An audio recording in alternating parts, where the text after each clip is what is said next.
தந்தி தொலைக்காட்சி நேயர்களுக்கு வணக்கம். நல்லதை சொல்வோம், நல்லதை செய்வோம், நல்லதே நடக்கும். இன்று 25/5/2024 சனிக்கிழமை. கேட்டை நட்சத்திரம் காலை 11:12 வரை, பிறகு மூலம். இன்றைக்கு கிழமை சனிக்கிழமை. சனிக்கிழமைன்னு வந்தாலே சனியை கும்பிடுறோம். சனிக்கு அப்புறம் எதை கும்பிடலாம் அப்படின்னா, சனி பிடிக்காத தெய்வம்னு சொல்லி வர்ணிக்கப்படுவது 2 தெய்வங்கள். ஒன்று ஆஞ்சநேயர், மற்றொன்று பிள்ளையார். இது 2 எப்படி அது கும்பிடுறதுனால நல்லது அப்படி தெரிஞ்சுக்கணும். பிள்ளையார் ஒரு முறை சனி பிடிக்க போணுச்சான். ஏன்னா பிள்ளையார் அஸ்த நட்சத்திரம், கன்னி ராசி. பிள்ளையாருடைய ஜாதகத்தை நம்ம வீட்டில் வச்சுக்கினாலே ரொம்ப நல்லது நடக்கும். அவர் என்ன பண்ணாராம், பிடிக்க வர்றபோது நீ கொஞ்சம் நாளைக்கு வா, நாளைக்கு என்னை பிடிச்சிக்கிட்டு போகலாம், இன்றைக்கி எனக்கு கொஞ்சம் வேலை இருக்குதுன்னு சொன்னாராம் விநாயகர். அதை முதுகிலேயே எழுதிட்டு போ, இன்று போய் நாளை வான்னு முதுகில் எழுதி வச்சுருந்தாராம். அவர் எழுதிட்டு போயிட்டார். இன்று போய் நாளை வான்னு சொல்லி முதுகில் எழுதியிருக்கு விநாயகருக்கு. மறுநாள் வந்தார் சனி. இன்று போய் நாளை வான்னு அதில் எழுதியிருக்கிறத பார்த்த உடனே அவர் திரும்பி போயிட்டார். இந்த பிள்ளையார் என்னைக்கு இவர் வந்தாலும், சனி பகவான் வந்தாலும் இதை படிச்சுப்பார், இதுபடி நடந்துக்கினாராம். அப்படி வருவதற்கு ஒரு பாடல் கூட உண்டு. இன்று போய் நாளை வா என சனியை பார்க்க வைத்து தந்திரத்தை கையாண்ட தலைவனூனை போற்றுகின்றேன், 7:30 சனியோடு எச்சனியும் விலகியந்தன் வாழ்வில் நலம் காண வரம் தருவாய் கற்பகமேனு கற்பக கவசம் எடுத்துரைக்குது.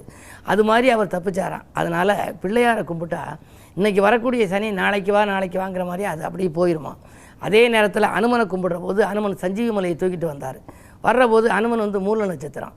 மூல நட்சத்திரத்தில் பிறந்தவங்க முகம் சுளிக்க வேண்டாம். பெண்கள்லாம் மூலம்னா பயப்பட வேண்டாம். அனுமனை கும்பிட்டா அந்த மூல நட்சத்திர தோஷம் விலகும். மூல நட்சத்திரத்தை அன்றைக்கே அபிஷேகம் செய்து கும்பிட்டா சிறப்பான இடத்துல திருமணங்கள் முடியும். என்னுடைய அனுபவத்தில் நிறைய பார்த்துருக்கேன். இந்த அனுமனை மூல நட்சத்திரங்கிறதுனால அவர் பிடிக்க வந்தார். அவருக்கு எப்போ 7:30 சனி வருதோ அப்போ சனி பிடிக்க வந்தார். அந்த நேரத்தில் இவர் சஞ்சீவி மலையை தூக்கிட்டு போனாராம். இந்த நேரத்தில் வந்திருக்கியே அப்படின்னாராம். இல்லை, நான் உன்னை பிடிச்சே ஆகணும்னாராம். இவர் தலையில் ஏறி உட்கார்ந்தாராம் சனி. சனி உட்கார்ந்தோன்னா அனுமன் சஞ்சீவி மலையை அதுக்கு மேலே வச்சுச்சான். அனுமனுடைய தலைக்கும் சஞ்சீவி மலைக்கும் நடுவில் மாட்டிக்கிட்டார் சனி பகவான். அது தப்பிக்கிறதுக்காக கதர்னாராம். இனிமேல் என்னை கும்பிடுகிற அடியவர்களை நீ பாதிக்கக்கூடாதுன்னு ஒரு சத்தியம் வாங்கிக்கின்னு சனியை விட்டாரும்பாங்க. ஒரு 3.25 நாளைக்கு இருந்துச்சான். ஆகையினாலே இந்த கதைகள் எல்லாம், இது கதையாக இருந்தாலும் கற்பனையாக இருந்தாலும், நாம் வாழ்க்கையில் அனுபவத்தில் பார்க்கின்ற பொழுது 7:30 சனி, அஷ்டமத்து சனி, அர்த்தாஷ்டம சனி நடப்பவர்கள் எல்லாம் சனி பகவானை கும்பிடுவது மட்டுமல்லாமல் அனுமனையும் கும்பிட வேண்டும். அதே நேரத்தில் ஆணைமுக பெருமானையும் கும்பிட்டால் அற்புத பலன் கிடைக்கும் என்ற கருத்தை தெரிவித்து இன்றைய ராசி பலன்களை இப்பொழுது உங்களுக்கு வழங்கப் போகின்றேன். மேசராசி நேயர்களே, உங்களுக்கெல்லாம் இன்று சந்திராஷ்டமம். பகல் 11:12 வரை சந்திராஷ்டமம். எனவே காலை நேரம் உங்களுக்கு சலசலப்பாக இருக்கும், மாலை நேரம் கலகலப்பாக இருக்கும். எந்த புது முயற்சியில் ஈடுபட்டாலும் மதியத்திற்கு மேல் நீங்கள் ஈடுபடுவது நல்லது. அருகில் இருப்பவர்கள் மனங்கோணாமல் நடந்து கொள்ளுங்கள். ரிஷபராசி நேயர்களே, உங்களுக்கெல்லாம் இன்று பகல் 11:12க்கு மேல் சந்திராஷ்டமம். ஏதாவது ஒரு புது முயற்சி செய்ய நினைத்தால் அதிகாலையிலேயே செய்து விடுவது நல்லது. ஒரு தொழிலுக்காக ஒருவரை பார்க்கப் போகிறோம், அல்லது ஏதேனும் பணம் கேட்டு நீங்கள் ஒருவரை பார்க்கப் போகிறீர்கள் என்றால் இது போன்ற எந்த முயற்சியாக இருந்தாலும் காலை நேரத்தில் செய்து விடுவது நல்லது. ஏனென்றால் உங்களுக்கு காலை நேரம் கலகலப்பாக இருக்கும், மாலை நேரம் சலசலப்பாக இருக்கும். பயணங்களை மாற்றி அமைத்துக் கொள்வது நல்லது. உத்தியோகத்தில் சக பணியாளர்களின் ஆதரவும் குறைவாகவே இருக்கும். குடும்பத்திலும் பிரச்சனைகள் கொடிகட்டி பறக்கலாம், கவனம் தேவை. மிதுனராசி நேயர்களே, உங்களுக்கெல்லாம் நிதிநிலை உயர்ந்து நிம்மதி காணுகின்ற நாள். நிழல் போல தொடர்ந்த கடன் சுமை குறையும். 10ல் செவ்வாய் இருப்பதால் புதிய தொழில் தொடங்கும் திட்டங்கள் நிறைவேறும். உத்தியோகத்தில் உள்ளவர்கள் விஆர்எஸ் பெற்றுக்கொண்டு வெளியில் சுயமாக சம்பாதிக்கலாமா என்று கூட சிந்திப்பீர்கள். உங்கள் சிந்தனைகளுக்கு நல்ல பலன் கிடைக்கக்கூடிய நாள் இந்த நாள். கடகராசி நேயர்களே, அஷ்டமத்து சனியின் ஆதிக்கம் இருந்தாலும் லாபஸ்தானத்தில் 4 கிரகங்கள் சூரியன், புதன், வியாழன், சுக்கிரன். எனவே பணவரவு திருப்திகரமாக இருக்கிறது. உங்களுடைய சிந்தனைகள் அனைத்தும் இன்று வெற்றி பெறப் போகின்றது. அயல்நாட்டிலிருந்து உங்களுக்கு ஆதாயம் தரும் தகவல்கள் வரலாம். பாலிய நண்பர்கள் உங்கள் பணத்தேவையை பூர்த்தி செய்வார்கள். வழக்குகள் உங்களுக்கு சாதகமாக முடியும். சுப செலவுகளும் உண்டு. சிம்மராசி நேயர்களே, உங்களுக்கெல்லாம் இன்று முன்னெச்சரிக்கையோடு செயல்பட வேண்டிய நாள். முக்கிய புள்ளிகளை பகைத்துக் கொள்ளாதீர்கள். தொழிலை விரிவு செய்ய வேண்டும் என்று எண்ண வேண்டாம். முதலீடுகள் செய்வதன் மூலம் உங்களுக்கு அவ்வளவு சிறப்பாக இருக்காது. நடக்கும் தொழிலை அப்படியே பார்த்துக்கொள்வது நல்லது. 8ல் செவ்வாய் இருப்பதால் இணக்கமாக நடந்து கொண்ட உடன்பிறப்புகள் இன்றைக்கு பகையாக மாறலாம். ஆரோக்கிய தொல்லைகளும் உண்டு. எலும்பு நரம்பு சம்பந்தப்பட்ட வகையில் பாதிப்புகள் ஏற்படும் சூழ்நிலை உருவாகும். கவனம் தேவை. கன்னிராசி நேயர்களே, உங்களுக்கெல்லாம் குரு பார்வை இருப்பதனாலே கல்யாண கனவுகள் நனவாகும். கடமையில் இருந்த தொய்வு அகலும். பழைய வாகனங்கள் பழுதாகி செலவு வைக்கிறதே. புதிய வாகனம் வாங்கலாமா என்று சிந்தித்தவர்களுக்கு அது வாங்கும் யோகம் கூட உண்டு. அதே நேரத்தில் அஞ்சல் வழியிலும் உங்களுக்கு அனுகூல தகவல்கள் கிடைக்கும். இந்த நாள் நல்ல நாள். துலாம் ராசி நேயர்களே, உங்களுக்கெல்லாம் செல்போன் வழி செய்தி சிந்திக்க வைக்கின்ற நாள். செய்தொழில் முன்னேற்றங்கள் உண்டு. 8ஆம் இடத்திலே குரு இருந்தாலும் கூட அதன் பார்வை 2இல் பதிவதனாலே குடும்பத்தில் நீண்ட நாட்களாக பேசி விட்டு போன சுபகாரியங்கள் இன்று நடைபெறலாம். உடன்பிறப்புகள் உங்களுக்கு உறுதுணையாக இருப்பார்கள். கடன் சுமை குறைய புதிய வழிபிறக்கும். இந்த நாள் நல்ல நாள்.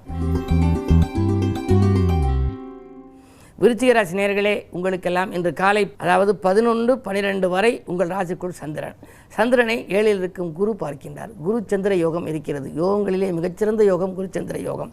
எனவே இன்றைக்கு பொருளாதாரம் திருப்திகரமாக இருக்கும். எந்த முயற்சிகள் செய்தாலும் உங்களுக்கு தொட்ட காரியங்கள் எல்லாம் வெற்றி கிடைக்கும். அதிகார வர்க்கத்தினரின் ஆதரவும் உண்டு. உத்தியோகத்திலே மேலதிகாரிகள் உங்களுக்கு இணக்கமாக நடந்து கொள்வார்கள். கேட்ட சலுகைகளை கொடுப்பார்கள்.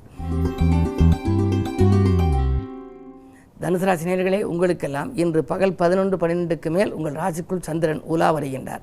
அஷ்டமாதிபதி வருவது அவ்வளவு நல்லதல்ல. இணக்கம் அவ்வளவு இருக்காது. மனக்கவலைகள் அதிகரிக்கும். இடமாற்றங்கள் கூட உங்களுக்கு இனிமை தரும் விதம் அமையாது. உத்தியோகத்திலே சக பணியாளர்களால் பிரச்சனைகள் வரலாம்.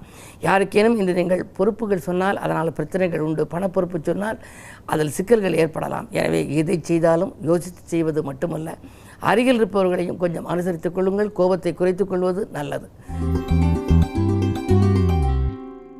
மகர ராசி நேயர்களே, உங்களுக்கு தடைக்கற்கள் எல்லாம் படிக்கற்களாக மாறுகின்ற நாள். இன்று தன்னம்பிக்கையும் தைரியமும் உங்களுக்கு அதிகரிக்கும். துணிந்து நீங்கள் அதிரடியாக எடுத்த முடிவு மற்றவர்களை ஆச்சரியப்பட வைக்கும். நீங்கள் எதை செய்ய நினைத்தாலும் முதல்ல உங்களுடைய முன்னோர்களை நீங்கள் வழிபட்டு செய்வது நல்லது. ஏனென்றால் குரு பகவானுடைய பார்வை உங்கள் ராசியில் பதிகின்றது.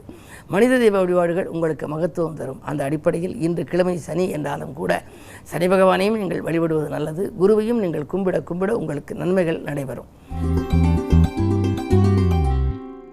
கும்பராசி நேயர்களே, உங்களுக்கெல்லாம் ஜென்மச்சனி என்று இருந்தாலே 7.5 சனியிலே முதல் 2.5 வருடம் உங்களுக்கு முடிந்துவிட்டது விரையச்சனி.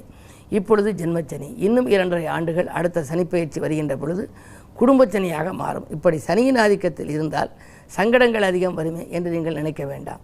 குரு 4ஆம் இடத்தில் இருக்கிறார். அர்த்தாஷ்டம குருவாகி சுக்கிரனோடும் புதனோடும் இணைந்திருப்பதனாலே மங்கள நிகழ்ச்சிகள் இன்று மனையில் நடைபெறுவதற்கான அறிகுறிகள் தென்படும். மேலதிகாரிகள் உங்களுக்கு இணக்கமாக நடந்து கொள்வார்கள். அவர்கள் மனதில் இடம் பிடிப்பீர்கள். பணி நீக்கம் செய்யப்பட்டவர்கள் கூட மீண்டும் பணியில் சேர வாய்ப்புகள் உண்டு. 2இல் ராகு இருப்பதால் பொருளாதார பற்றாக்குறை அகலும். நினைத்தது நிறைவேறும். மீனராசி நேயர்களே, ராசியிலேயே செவ்வாய் தைரியகாரகன் செவ்வாய் இருப்பதனாலே தைரியமும் தன்னம்பிக்கையும் உங்களுக்கு அதிகரிக்கும். கொடுத்த வாக்கை காப்பாற்றி மகிழ்வீர்கள்.